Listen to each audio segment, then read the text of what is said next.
An expedition is a journey undertaken by a group of people with a particular purpose in mind. This expedition was to the mysterious country of Malaysia, one that I'd never travelled to before. Malaysia is a country full of contrasts, with a diverse culture, thriving economy, and beautiful scenery, and we were hoping to experience all of this on our journey. We had heard stories of the unbelievable fishing that was available in Malaysia, and now is our chance to find out for ourselves. Hi, welcome to Dive with Fishy Business. Well, at the moment we're heading out into a very grey-looking South China Sea. We're at a place called Kuala Lumpur, which is world famous as a destination to hunt for one of the most spectacular and arguably the fastest small fish in the sea, the sailfish. So join us as we head out to target some magnificent sailfish. The first order of the day was to catch some live bait. This is done using small white mustard sabikis or bait flies that are lowered to the sea floor and jigged around until a bait is hooked. We've caught a dozen or so live baits, mainly consisting of a little red reef fish, and I caught a few arrow squid on my squid jigs. So now we're moving to the area where they fish for sailfish, and we're going to put out some live baits and hopefully see some action.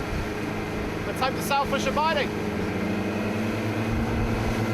We arrived at the fishing grounds to see a small flotilla of boats, many of which were already hooked up. We quickly deployed a live bait and didn't have to wait long for a strike.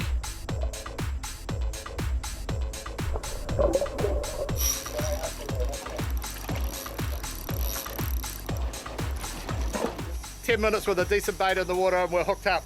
And I'm losing line at a great rate of knots." I was fishing with 15 kg Daiwa J braid, and I was glad I had over 300 metres of line on my spool. We've got a bit of drama, there's some pots out here. I don't want to get my line, it looks like he's swum straight to them. Don't want to lose this first fish. With a bit of help from the crew, we managed to get the line off the buoys. Problem solved for the time being. Oh, great job. God. The line had been damaged with the encounter from the buoy. The crew rigged another live bait. This time we used one of the little red reef fish that seemed pretty keen to get back into the water. We opted to put the bait out on heavier gear to increase our chances of landing a fish. It was Kirk's turn on the rod, and we had barely got the bait in the water when again the line started pouring off the reel in a massive strike.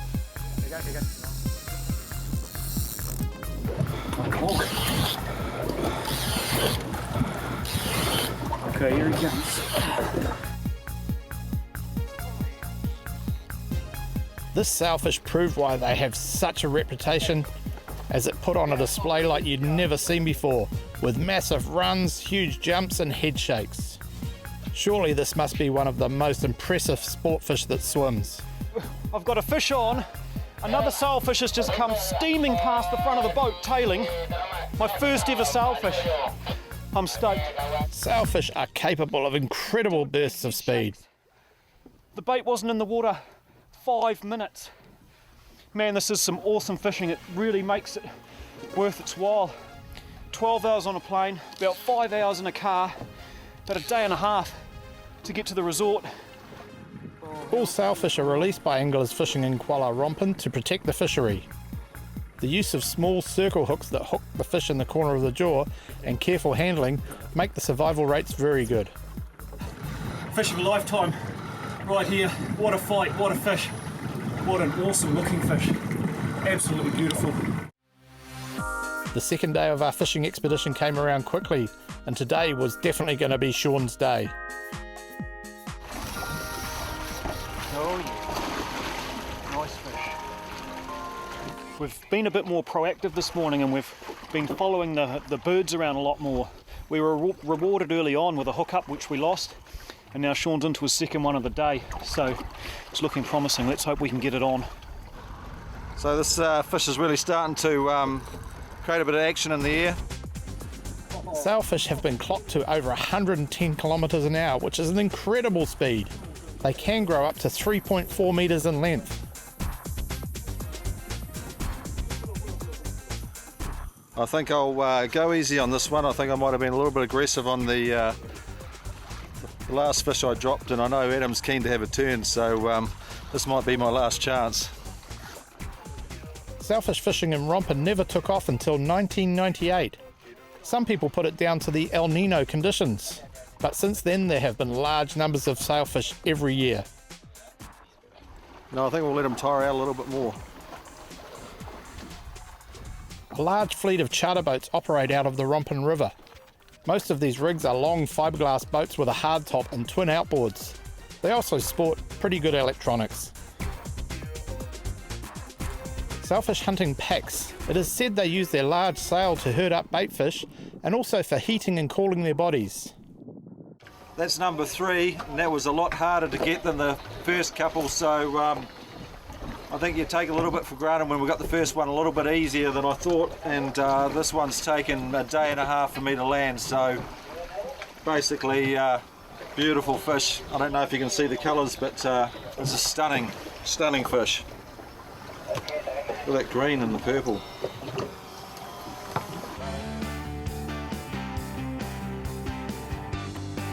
Oh, hooked up straight away. Oi!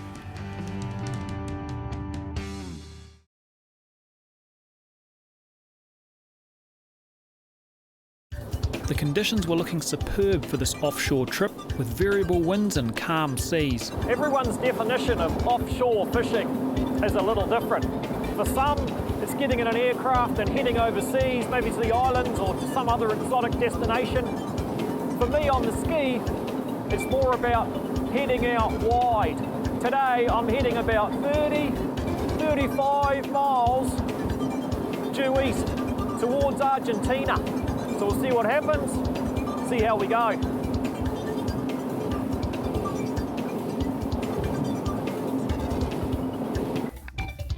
As I got further out, I was joined by a small pod of dolphins that were eager to play. I never pass up an opportunity to cruise with these guys. Being this close to nature on the Wave Runner is something that has to be experienced to be believed. And more often than not, they'll lead me to the fish.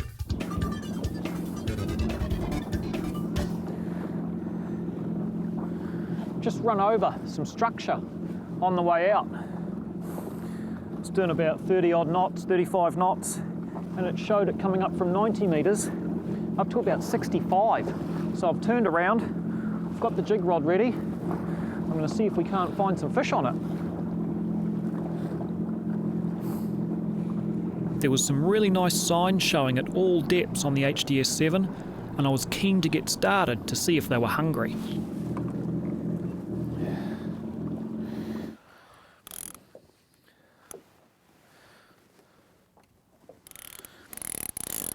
So on my way out to a spot that I was actually aiming for, I'd programmed it into the GPS. I was starting with a 250 gram purple jig today, one of my favourite colours and sizes.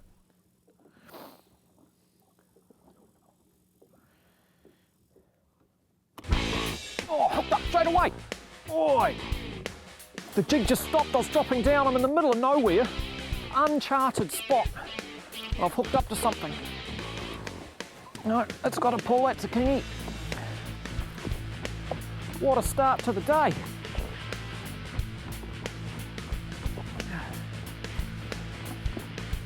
Unbelievable.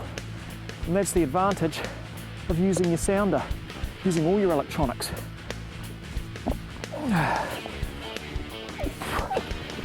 It's quite a good fighter actually. Just goes to show, never ignore those marks. There's nothing on the chart at all. Never even seen anyone fish here. I've come past here a number of times. Ooh. To my spot out wide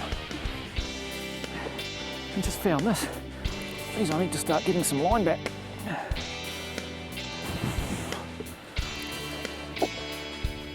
Ooh. Ooh. Bit of a head shake there.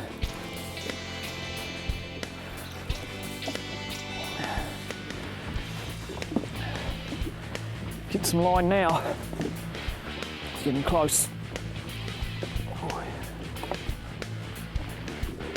Here he comes, we've got good colour. This guy wasn't giving up and was fighting to the very end.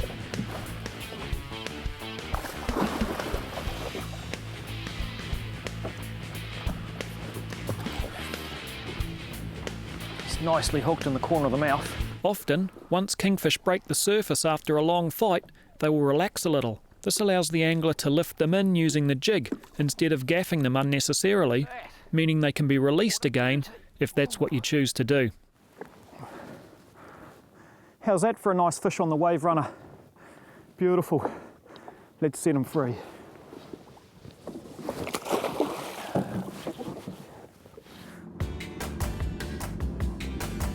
With the spot clearly holding kingfish, I thought I would switch gear and see what was holding on the bottom, which also looked full of fish.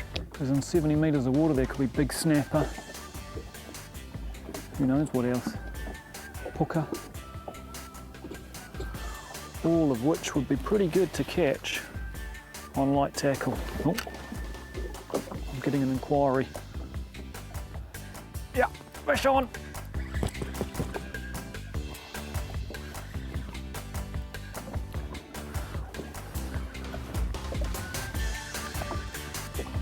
Oh, might have lost it. No, still there. The fight started gently, with the fish not realising it was hooked straight away.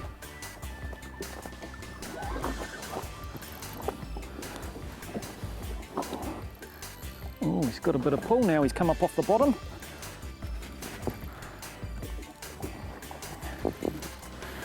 Jeez, he started off hardly fighting at all.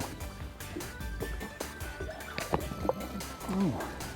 Now he doesn't want to come in, unless he's been eaten by something. Not really sure what this is. Fishing new spots, you just cannot beat it, especially in the deep. Because in the deep, there's all sorts of things that you don't normally catch. Who knows what this is going to be? It's getting close now. Looks like a snapper. Oh, nice. Here he comes. Beautiful. You need the net for this. In he goes. It's going to be a beautiful fish for dinner, that one.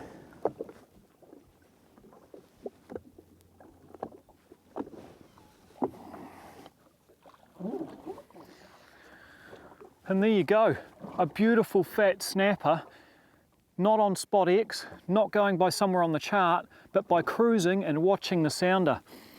The Lowrance showed me coming out of 90 metres up to 70. I stopped, marked it, went back, dropped down, and after a bit of prospecting, this guy's come up.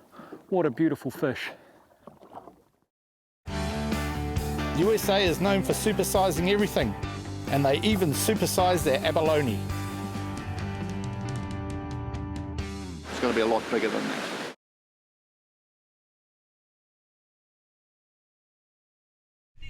This is San Francisco, the Golden Gate Bridge. It's not too often you get a group of Kiwis driving across this to go for a dive. It's a bit wet, but the weather up the coast is forecast fine, with a little wind. Now, one of the things on my bucket list was to come to San Francisco and catch one of their big abalone. In New Zealand, that's a New Zealand one, our minimum we can catch them is 5 inches or 125 mil. Here, their minimum is 7 inches or about 180 mil. Now, we're not even going to try and get one that big. We're going to go for bigger, which is around about 10 inches or around about 250 mil long. So it's massive. Now, we're on a rugged bit of coast about 2 hours north of San Francisco. We've driven up with a good mate of mine, Dennis Haslow, one of the top spearfishermen to come out of America, and he's the kingpin in this area, so I'm pretty confident we're going to do well. But it's pretty rugged. It's a little bit dirty, the water, but we'll take you in and we'll show you how good it can be with these big abs and see what we can find. It's going to be a lot bigger than that. The Kiwi team take a few photos and discuss where we're going to hike down to the area we want to dive in. Now, one of the things that is pretty strict here is the licence for abalone hunting. That's it. Now, that cost us about $20 each, I think, to get that. We've got to clip different things, fill different things out, put dates on. We've got to carry a license with us, which is a little tear-off thing, while we're diving. So in case we come out, it all gets checked. We've got to cut something off, attach it to each ab we get. We're only allowed 3 each, and only the guys holding the license are actually allowed to get those abs. So it's a pretty strict process we're going here to have the right to go and catch one. At home, you just go and catch them, as long as you only don't catch any more than 10, and they're the legal size. So we're going through the process, we're doing it properly. This is what they call an ab iron here for these giant abalone, or powers as we know them. That thing there, you could take about 3 weights off your weight belt, but that's what you need to get these things off the rocks, to lever them off. Take a look at the thickness and size of that thing. It's another one. They're beasts of tools. It's a bit scary what we're going to do, obviously. We don't want to get sucked on the rock by one of these things, so we've got to have the right ammunition to get them off. Yep. Alora's arrived. Good to know. Well, I'm itching to get in. It's getting hot and we're in I bet you guys are hot in your wetsuits, yeah.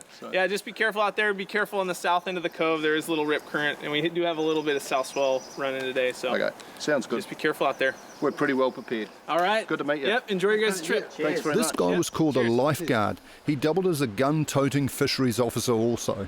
He approached us as we got ready, and at times his buddies could be seen peering through binoculars from the bush above us as we dived.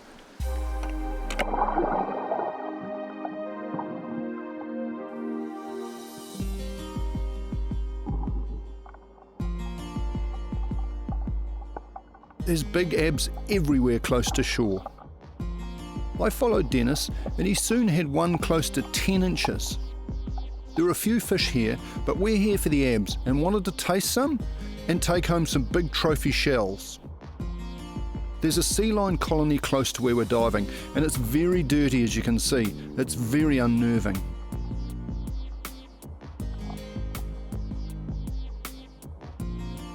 We checked all underhangs for that monster before taking any ourselves.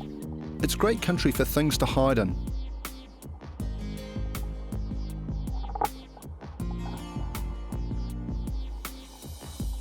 The purple sea eggs need avoiding. The swell could roll us on top of one at any time.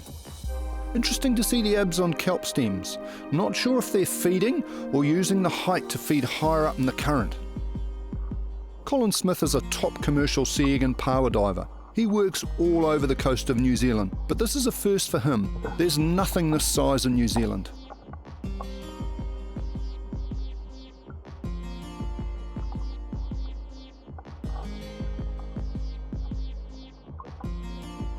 These two monsters will be making the trip back home with him. Dennis loads one on his bodyboard catch bag setup. Colin continues to look for his third one. He's found a beauty.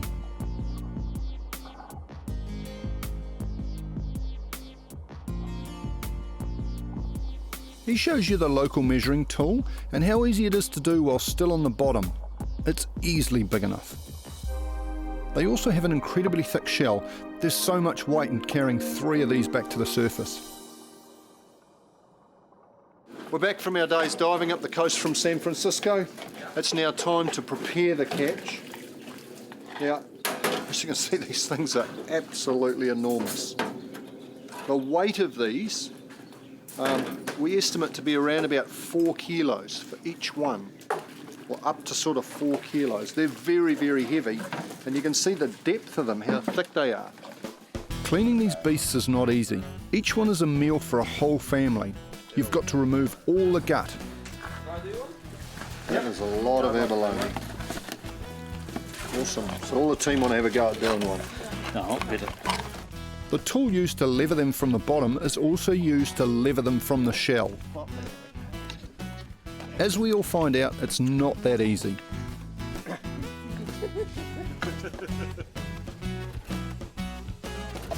Give it a go. Nothing to it. Yeah, well, they're going to pound out a little bit. So that's a specialist tool, is it? No, it's just a meat tenderizer. Just a normal meat tenderizer. Yep. So you can see that, you know, it gets significantly larger, Yeah. right, when you pound it out. But that's it. That's ready to go. Saying, they're getting more off the horns than they would off of raising the meat on it. Right. Look at that. Yeah. Beautiful and soft. This is Dennis's recipe for cooking abs. Corn flour and oil. They come out crispy on the outside, yet very soft in the middle. Cheers. Fresh out of the oil. Oh yeah. Oh, it's soft.